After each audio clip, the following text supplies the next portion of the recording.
hine ma tova banayim shevrachim gam yachad. How good and how pleasant it is for brethren to dwell together in unity. Holy Spirit in heaven, we do pray to you. You said that when we would gather together, that you would be in our midst. You're the most important person.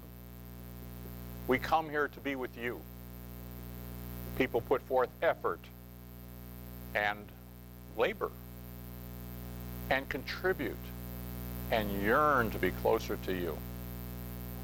You wrote the scriptures, you preserved them, you edited them. Best of all, you came into our hearts and lives and you revealed certain things to us. So Lord, reveal more to us this morning, and we'll pray in thanksgiving that you, our comforter, will do that. In Yeshua's name we pray. Amen. So,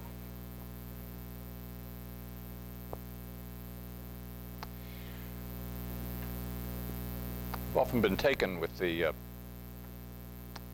the political world, and at one time, and to some extent still, I take an interest in these things. And 1 Corinthians 12:28 enumerates certain gifts. It says that there are first apostles and prophets and teachers, and then gifts of healing, helps, governments. Apparently there's a gift of governments. Has anybody ever, have I ever heard a message on the gift of governments? I have forgotten that is one of the gifts. It's one of these things like helps. Nobody talks about the gift of helps. Well, you Shamashim, you got the gift of helps apparently. Okay, it's become manifest. But what about the governments? I guess some people have a special capacity. It's a gift from God, and it's a gift to the society that people have a special proclivity for government. Government this year is really a lot on people's hearts and minds. It seems as though we're coming to more and more of a crossroads as a society. Now, there are people who say, well, we don't want you to be political, and I am not going to be political. Much. Now, political means when somebody's being political, what they're doing is they're upping one and downing another, playing to the crowd, getting the spin on it, to put it forward in such a way. We all know what spin is, and we know about saying this guy's good and this guy's bad. We're not doing that here today. Yet there is a thing currently in our society that if you are a religious or spiritual congregation, you are not supposed to speak about public matters. You go in that building and you say your prayers, and don't bother the rest of us with your prayers. Don't let them out of those four walls, because we don't want to hear it. But that's not how it's supposed to be. A spiritual congregation is supposed to be a moral voice in the society. And we will not be shut up. Well, you can lose your 501c3 tax-deductible exemption. Well, go ahead and take it away. We don't need it. The congregation goes on with or without a 501c3 designation. Whatever it is, we don't need it. But there's the implied threat that do you realize you're trying to influence other people? Well, yes, we are. That's what we're supposed to do. The pulpit is supposed to be something that is an influence in the community. So we're not going to be talking about candidates, and we're not going to be talking about political parties. But we are going to be talking about some issues, okay, about what is government and how is government supposed to work. Let's call this a bit of a spiritual civics class, okay? So we have, once there was the Garden of Eden and the multiplier came into effect, where there was going to be a lot of people. there was going to have to be some kind of coordination. How was society going to work? But God had a plan. You see, there being now over 7 billion people on the earth, all right, at various stages, there had to be governments. There had to be some way of organizing society. And God had all that all thought through. And he comments on that a lot in the scriptures about government. So speeding along, first in Proverbs 11:11, it says, "Blessed be the upright of the city of the upright. The city, by the blessing of the upright, the city is exalted, but overthrown by the mouth of the wicked." 14:34, "Righteousness exalted a nation, but sin is a reproach to any people." So it says that that the upright will exalt a city. It's going to make that city something good and something that's admirable. But it says it's overthrown by the mouth of the wicked. By the mouth of the wicked. You see, there's a societal organization, but it's being undercut. It's being undercut because there is the mouth of the wicked. And who am I calling a mouth of the wicked? The people who are trying to create distrust of everybody and everything. Everything must be undermined. Don't trust it. Nothing's any good. Okay? The people in government are no good. They don't know what they're doing. And so on. And some of that is true. Okay? But all day long, it used to be that we would have the news. If you go back 30, 40 years, as some do, you would watch the 6 o'clock news until 6:30. You'd watch a half an hour of the news at all on 3 stations, and that's it. But today, I mean, how many channels are there with the news? And how much internet is there with the news? And we got the news, and everybody's cutting up everybody else. Everything's undercut, everything's negative. Without negative, it's not news. There must be conflict, there must be negative, or there's no news. And we are bombarded with this stuff. Somewheres down the line, I can't put my finger on it exactly. It seems wicked. It seems wicked because it's not upholding. It's just not upholding of the authorities. I just don't see, but each one needs to make their name. Okay. Well, it talks about, that so God has set things up that there would be rulers and they would have special abilities. Okay. So some people have special abilities to be a singer. And some people have special abilities to be a doctor. Well, there are special abilities of people who are supposed to be looking out for the society as a whole, and they've been specially equipped by God with their special abilities.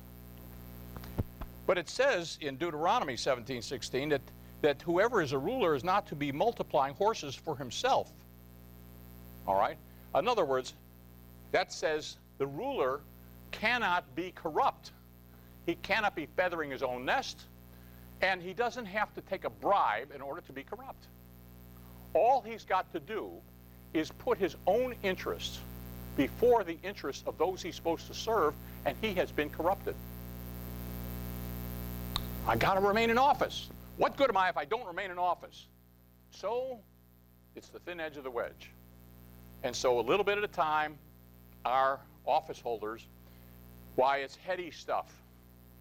It's being an important person, a special person, and highly regarded by the society with a special title and so on and so on. I want to hang on to it. But so often, what happens is I got to do this little thing here to remain in office. And I better be nice to this person. I need their contribution. And if this person, I need to pay attention there because they have a constituency, because they're the head of a union, or they're the head of a club, or they're the head of an organization. And if I want to remain in office, you see the common thread. If I want to remain in office, it's very important that I remain in office. In order for me to remain in office, I have to do this, and I have to do that, and I have to do this other thing. And that's the important thing, that I remain in office. Once that becomes more important than the welfare of the people, those leaders have been corrupted. But it has become so accepted in our society that you listen to the lobbyists, that you seek contributions by the hundreds of millions of dollars. There will be, some people say, $2 billion. In 2008, it was $1 billion. That was an astronomical number. Now they're guessing $2 billion on elections. Huh?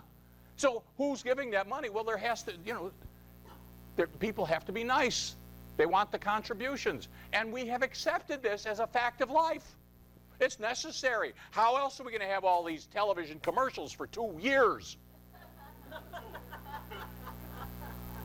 In Israel, they only allow campaigning for 90 days. No commercials, no campaigning, not permitted until 90 days before the election. There's a lot of smart things going on in Israel. Okay, but this is just getting worse and worse all the time. And so our system has become corrupted. And listen, you watch the television just as much as I do to see that, what they call the outsiders. The outsiders are popular. Nobody can understand why. Because we of the society, we rank and file voters, we somehow know that we're not getting our money's worth, so to speak, that we're electing these people and they do nothing. They do nothing except stay in office and be popular and say the right thing so I can be reelected. That's the main thing, to be well liked and to be elected. And I don't want to offend this one or that one, so I must toe dance my way to saying the right thing and not offending anybody. Oh, you were offended? I so much apologize. No, but does that keep me in office? It seems so very important. So now we've gotten to the point nobody even much says so, but there seems to be a common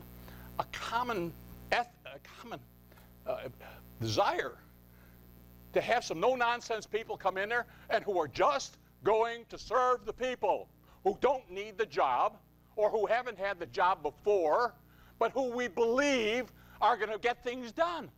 Not just talk a good game, but actually do some stuff and not be corrupted.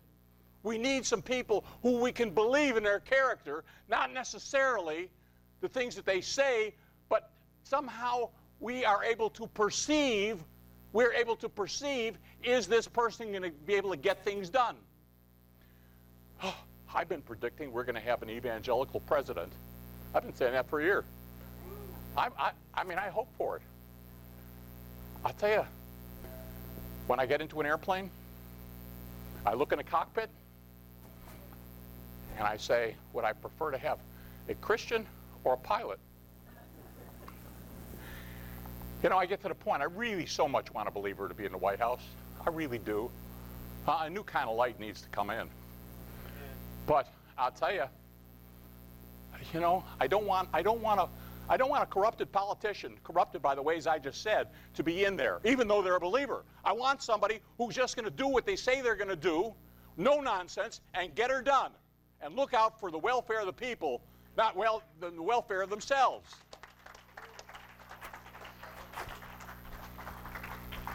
Have I made any enemies yet? Okay. So, now, according to God's way of organizing the society, we seem to have this over-elaborate sense of government. It's just so huge. Millions and millions of people, and there are so many programs, nobody can keep track of it. The Congress is overwhelmed. Nobody even tries anymore. I mean, we don't legislate anything anymore. We do everything by edict, by the agency. They now have taken over legislative power because there's so many new laws every year, every month. There's so many new laws that Congress can't cope with it, even if the Congress could agree. So what you have is you have administrative agencies who are busy making new laws all the time. Huh? It's huge. It's so huge. We are now a muscle-bound giant. We have more power than anybody, but we don't know how to use it. We can't use it. We're muscle-bound. We don't know. We can't take action. We don't know what to do. I better not do this because then they won't like me. This country won't like me. We'll be unpopular. That may be the wrong thing to do. And the commentators say so. And we're muscle bound. We're so powerful. We have such a powerful military. We have such a powerful economy. We have such a powerful society. And yet we can't seem to make a move. And you say, how come? How come? There's just, we're kind of on overload. We're kind of on overload because every time there's a problem, they say, let's create a law. Well, just because you create a law doesn't mean that you've solved the problem. So we got so many laws, who can keep track of it? Oh, the lawyers.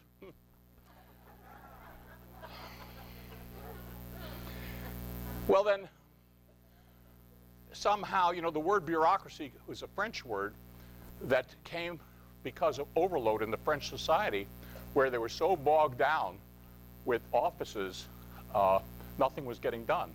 That's where the word bureaucracy comes from. The word bureau, it's a French word. And now we're plagued with the same thing. So if we were to start off with a blank piece of paper, I guess the way God did, and say, well, what are the legitimate functions of government? Okay. Well, sifting through as best I can, I see a couple of legitimate functions. First, there's justice. The government is supposed to provide justice for the citizenry. Justice means even-handedness to all members. All members. Nobody gets preferential treatment, no matter what. Nobody gets preferential treatment. You don't get preferential treatment because of your sex, because of your race, because of your sexual orientation, because you're rich or because you're poor. Everybody stands equal before the law, and that is the government's job to see to it that we get justice. But are we getting justice? Are we getting justice? We have somebody from this congregation, Merv Davis, who's been in jail he's been in a Metropolitan Detention Center for 2 years and can't get a hearing and can't get a trial. And there's nothing that can be done about it. Is that justice? It doesn't seem to me. There's a lot of people undergoing injustice. By the way, I went through the Bible to try to see what about all this imprisonment business. Imprisonment was not something that you find a lot in the Bible among Jewish people in Israel. When in Israel, the Romans instituted jail, but does the Bible call for jail where you put somebody in a cage? Just kind of a side point.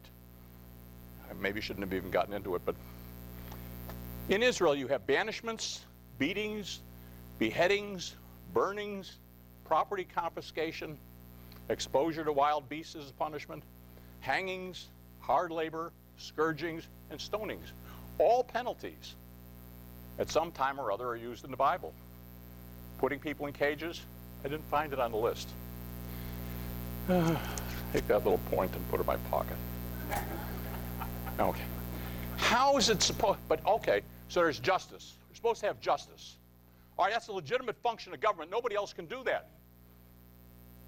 What's another function of government? Well, another function of government is to have a civil tranquility. All right, we have to have order in our society. That's the police and the army, or the armed services. And they're supposed to defend us against outside troublemakers and the police department inside troublemakers. Now, those are legitimate things in government, that we are to have, okay, justice, and we're to have civil order. And the government clearly has to do that. And beyond those two things, I can't find something that I could really call a category, a separate category, that I can call legitimate. Now, so why do we have such big government outside of the military and outside of the legal system, the police, and the judicial system? Why do we have such huge government? Well, it's argued that we need to do that for civil order. You see, unless you had enough welfare programs, unless you had enough do-gooder programs, enough welfare, enough food stamps, unless you had all these different things, okay, the people would be in revolt. All right. Am I a purist in this regard? No, we can't be a purist in this regard. There are the least among us. And that gets off into the New Testament here, that the society is, that we're supposed to, as believers, consider the least among us. And so the government has decided that that's our job. That's the government's job to take care of the least among us. I really wonder about that. It's so well accepted by our society that that's the government's job. I'm not sure of that. I'm not sure that that's how it's supposed to work.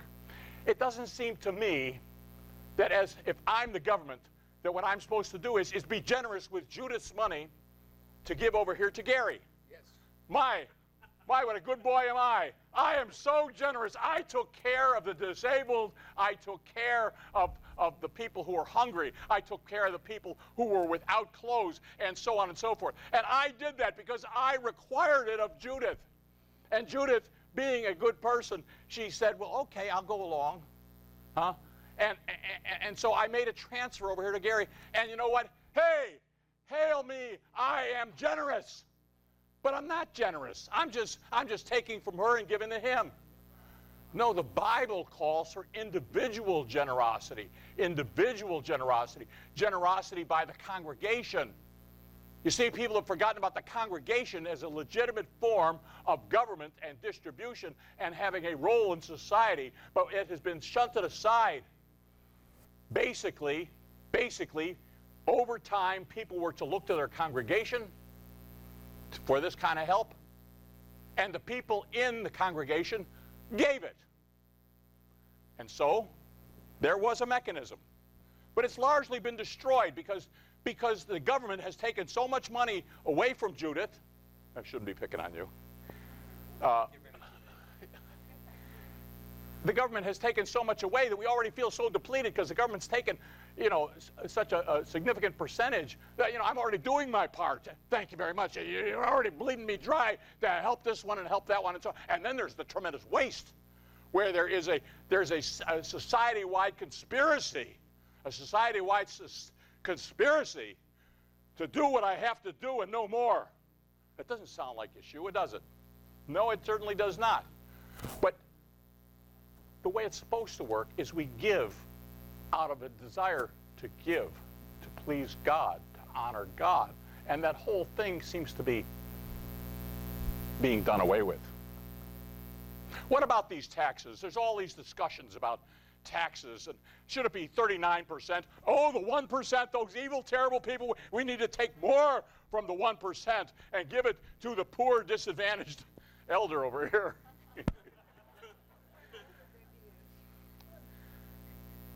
That's not generosity.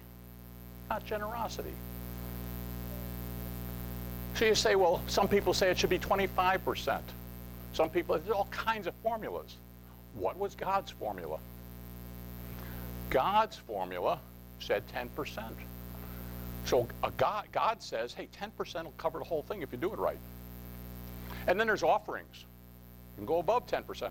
But 10% or so, 10% plus, is what God has provided, is supposed to be necessary to take care of all of it if it's properly administrated. What's our percentage? Well, a few years ago it was up to 24%. Now it's down to about 22%. Historically, both administrations, Republican and Democrat, if they get down to 17%, that's considered good. But according to the Bible, 10% in offerings, if it's handled correctly, that's enough. That's the biblical model. Render unto Caesar that which is Caesar's. Is it Caesar's? Is it rightly Caesar's? According to God's plan, let every soul be subject unto the higher powers, for there's no power given but that God provides for it. Okay, so Exodus 23:8 says, you shall not take a gift, for the gift blindeth the wise and perverteth the word of the righteous. So this whole business about gift giving to politicians doesn't sound like it's part of the biblical plan. But God did have a plan. And boy, how we have become so far afield of it. So far afield of it. And our leaders, be they from one party or another, seem to have completely discarded what God had in mind as to how we're supposed to govern ourselves. And we seem to slip further away all the time. But God's way calls for individual volition, individual giving, and so on. Things done out of conscience. But it's been distorted. And in what way is it being distorted? It has to do with control. It has to do with control. That increasingly we're watching within our lifetimes a slow creep where as individuals our control over our lives is being relinquished. Now there are some people here who are 25 years old and this is all you've ever known. You don't have the perspective of going back 30, 40 years or longer and remembering a time when you were allowed more control over your lives. Now so many different things are being put under control. Increasingly. And there's every chance there's going to be more of it. More of it. I mean, I'm going to pick on climate control. I'm going to pick on it real bad. And you can be very angry with me. But climate, as a matter of fact, I'm not going to pick on climate control. I'm going to pick on global warming. I mean, if I'm going to have some people, read me out after the services, I know they're going to read me out on global warming. But global warming seems to be the new religion. But do you realize, I've been watching global warming for 20 or 25 years. Thank Mr. Gore. He did present a reasonable case, and so on. And so there's been this ethic about global warming. Well, it turned out in 25 years that none of us have really noticed that the seas have been overflowing. We haven't noticed any kind of a meaningful change, right? And so we say, where is this thing that is so overpowering it hasn't happened? Well, doggone it, we misnamed it. It should be climate control. Climate control. Some of us are old enough to remember in the 1970s, there was a problem which was global cooling.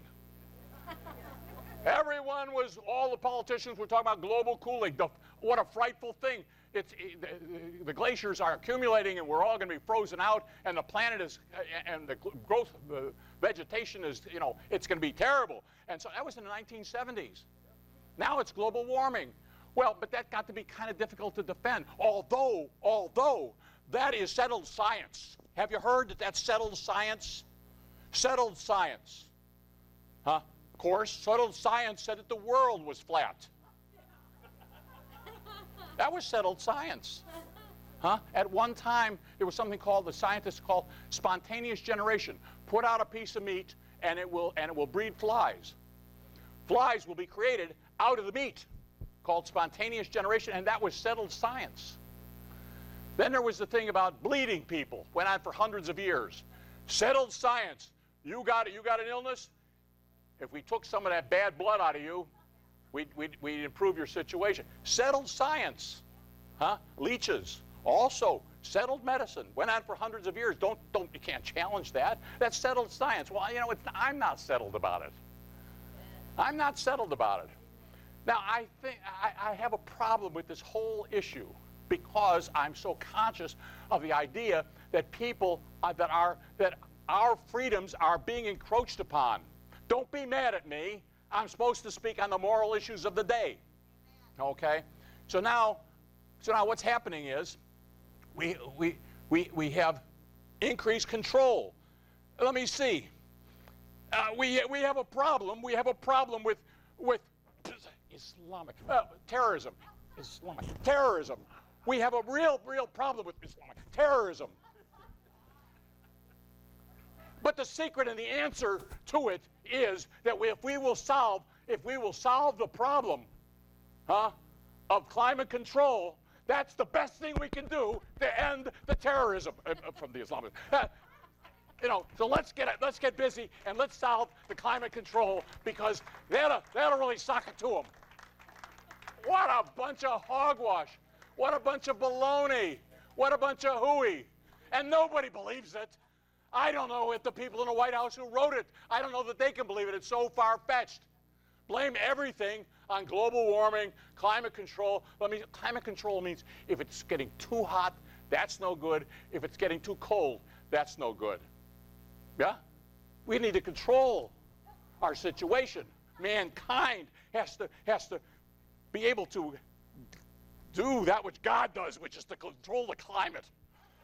But we're getting rid of God, and something has to take its place. Mankind must elevate itself to a competence to manage the weather. Yeah. Well, let me see. We got tornadoes. We got too many tornadoes? You say we have too many tornadoes? How about you? You say we got not enough tornadoes? Some people will say that tornadoes are increasing. Some people will say tornadoes are decreasing. Either way, we need to control the climate. We need to collect more taxes. We need to control the climate. We need to control. Everything has to be that we need increasing control. The government must have increasing control. There may come a day, where we are now seemed. See, 10 years ago, if you would have predicted it, we would have said impossible. But where we are now, there's a whole level of control that wasn't there 10 or 15 years ago from both parties. Okay? That's what's happening to us. We're like the frog in water. So, it's boiling. Now, but this whole issue of control, I say, is really a spiritual matter.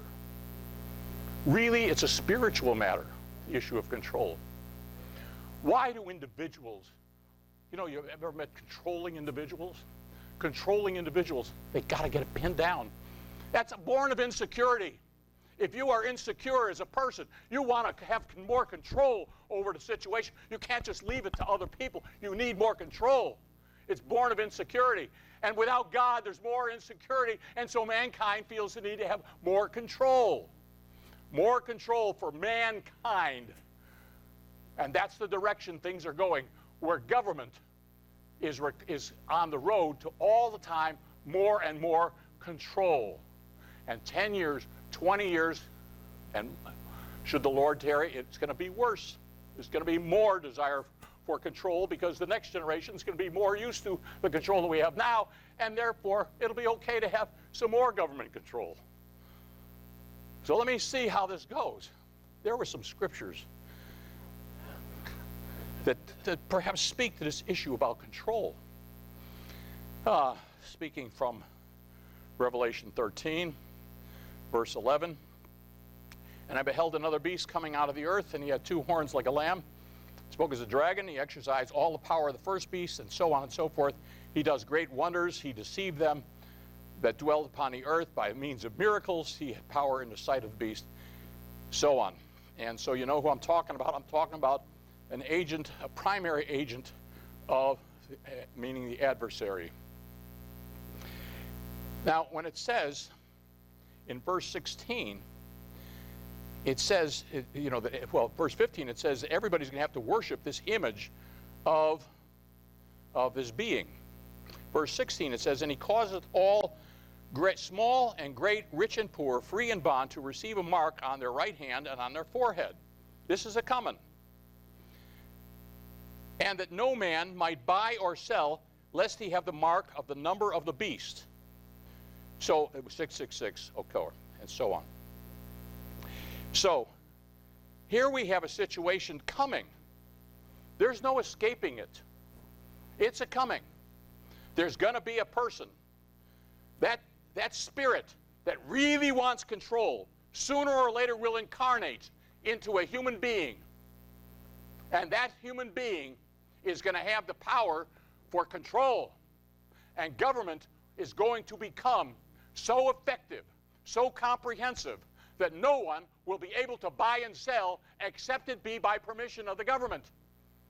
How do we know but that in 15 years, if you're going to travel if you're going to travel 500 miles in your car, maybe you'll need a permit. That's carbon. You're leaving too much of a carbon footprint. All that driving.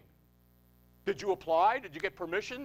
And everything is going to be increasing control. And where's the end of it? The end of it is we're all going to have a control number. They're going to know our entire background. Forget not just your health, everything you ever did. Boy, talk about political correctness. You may, if you say the wrong thing, you might be arrested. And how do you know what's going to happen to you? There's no defenses left. There's no defenses left because government controls everything. Who are you going to get to help you? Some other guy? You say, well, you seem like a righteous individual. Why don't you help me? Because I need to eat. I need to be able to buy and sell. I need clothes. I have a family, and so on and so on. I can't help you. Who's going to be able to help you? No one. Because we're all going to have a control number. And we're all going to be subject to the government deciding whether we can buy or sell. The government will have complete authority over us like we are marionettes. You will do what we say. You will do as we require. There will be no deviation, or you will be excluded and cut off from the vine. It's the government that is going to provide for you, and be happy about it. Let's not hear anything that is to the contrary, because you may not buy or sell if we decide that you are errant. That's where it's all going. The government's going to have such control that no person will be able to buy or sell. Well, let me organize this together. We have, on the one hand, we have God who set things up as to run society with righteous kings and righteous priests and people giving a volition, nobody coercing, nobody coercing contributions from anybody, nobody forcing anybody to do anything, nothing done at the point of a gun. Force is not used. It's the wooing by the Holy Spirit. That's how God does it, not by might, not by power, but by the Holy Spirit. That's the God system. That's the God system. Head of the God system is Yeshua. Hallelujah. And that's there. And that's what God set up. That's how it's supposed to run. But unfortunately, those kings, those priests, all of those people performing those functions, they got corrupted. Got corrupted by a lot of different things because our human nature is weak. Our flesh is weak. And so we've drifted down to weakness. We've drifted down to weakness. And the whole God system has been perverted, increasingly so.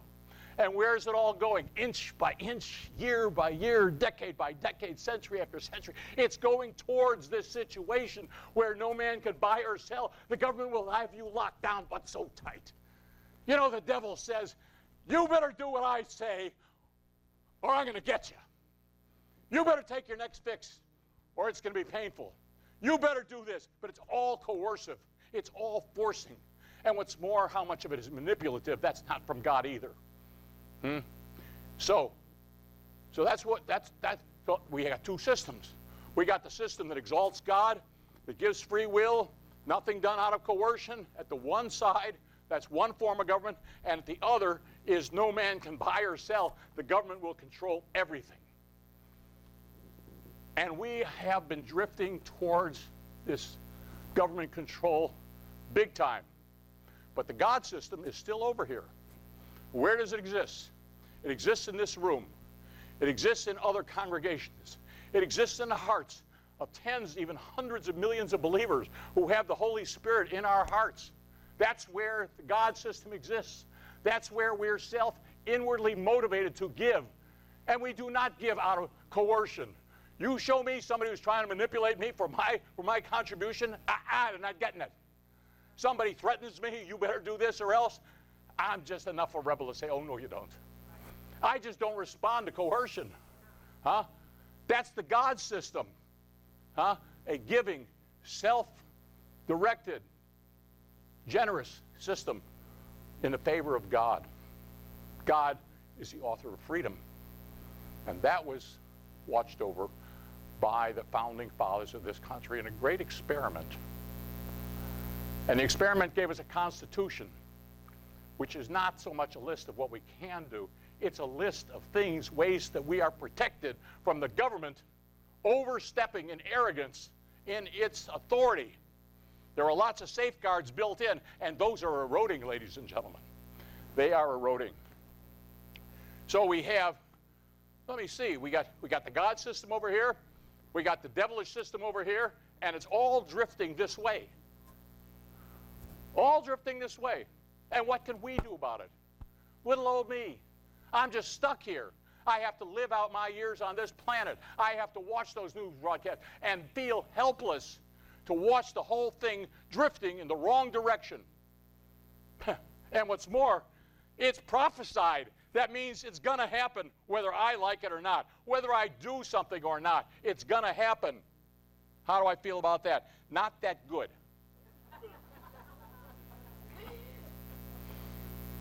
All right. Oh, by the way, in Revelation 6:6, it says, "And I heard a voice in the midst of our four beasts saying, a measure of wheat for a penny, and 3 measures of barley for a penny." That day's coming too.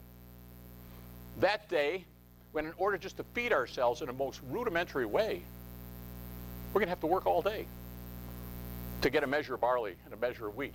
Just to get the most rudimentary nourishment, we're going to have to work all day. That's coming. Why? Why would this prosperous country, why would a prosperous Europe, why would that come to pass, that everything would be so worthless? Well, let me see. If I'm going to feed all the people of Africa, let's see, they can all come here. If I can take every person who's in need and work for them and give to them. Let's take from everybody and let's give to them. Let's give to everybody. I mean everybody.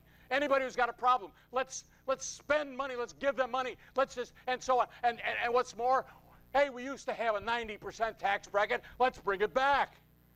But you know what happens is we're dampening down all incentives. We're squashing, we're killing the goose that has laid this wonderful United States golden egg. We're squashing it every day.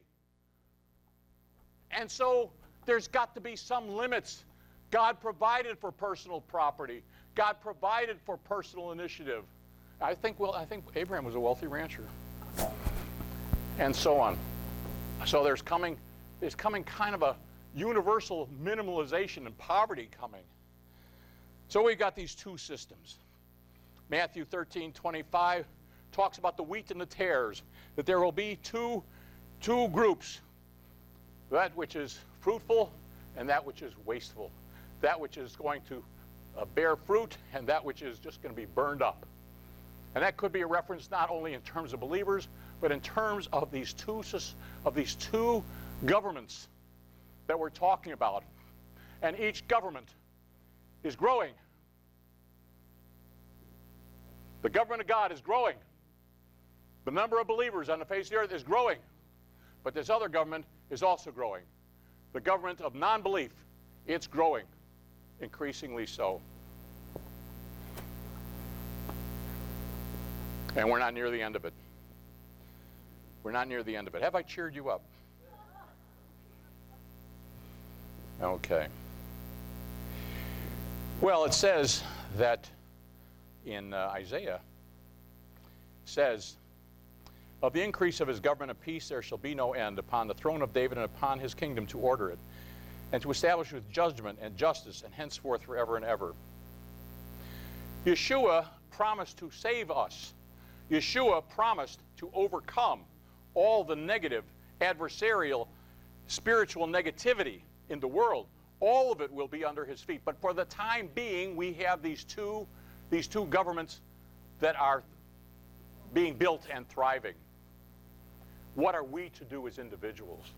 Let us assume that you agree with me on these points, or at least many of them, and that here we are, stuck in this life, stuck in this situation, and we have the best of it in the United States. But what can we do? Well, we're doing it. We're doing it. Each individual is only called upon to be the best person they can be. Randall is called upon to be the best Randall he can be. And if Randall is the best Randall he can be, he's done his job. And he will graduate from off of this particular lifetime, and hey, good job, Randall. That's his job. Huh? And then I'll pick on Terry. Okay? Terry also. Huh?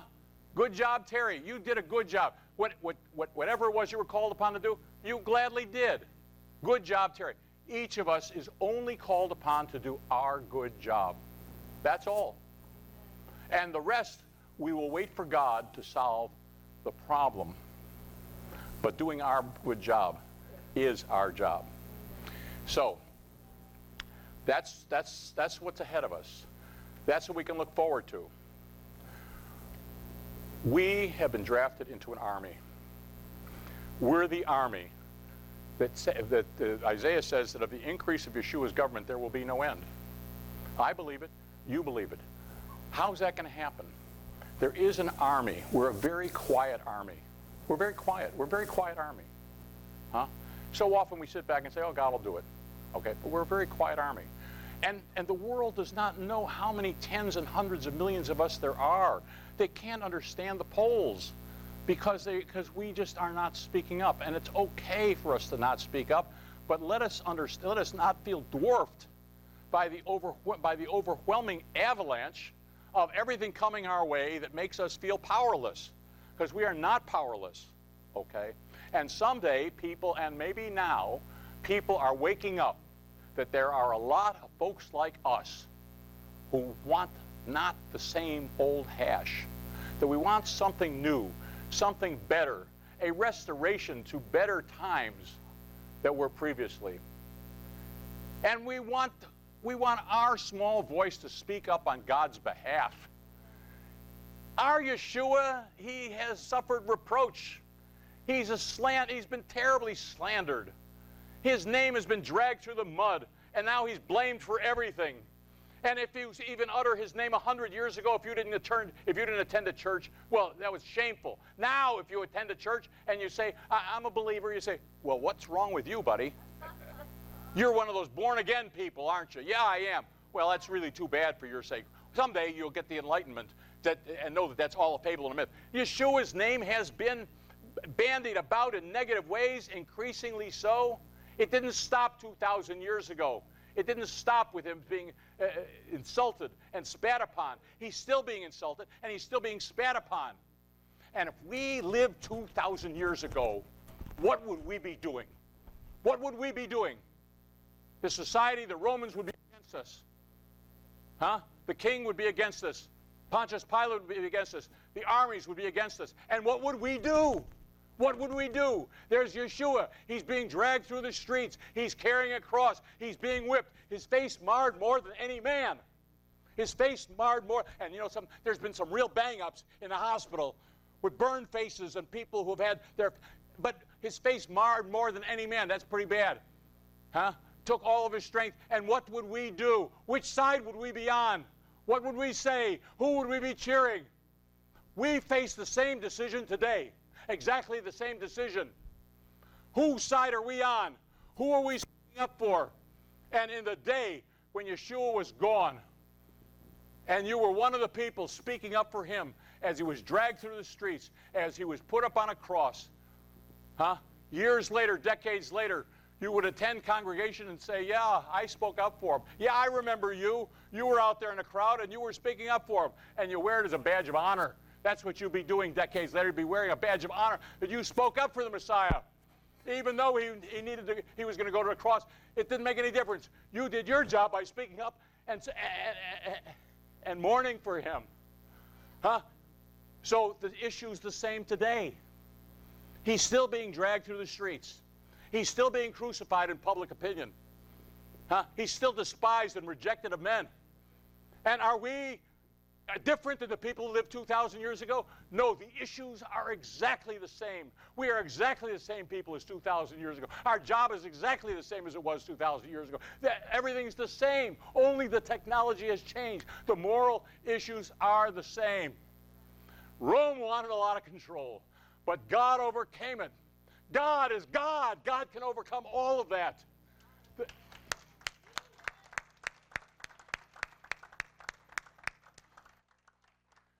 so he is. And so he is. He's drafted us into an army. And we're learning how to function together as an army. And frankly, you know, when we got drafted or enlisted, did we understand? No. But we're glad we're in the army now. Let's close in a word of prayer.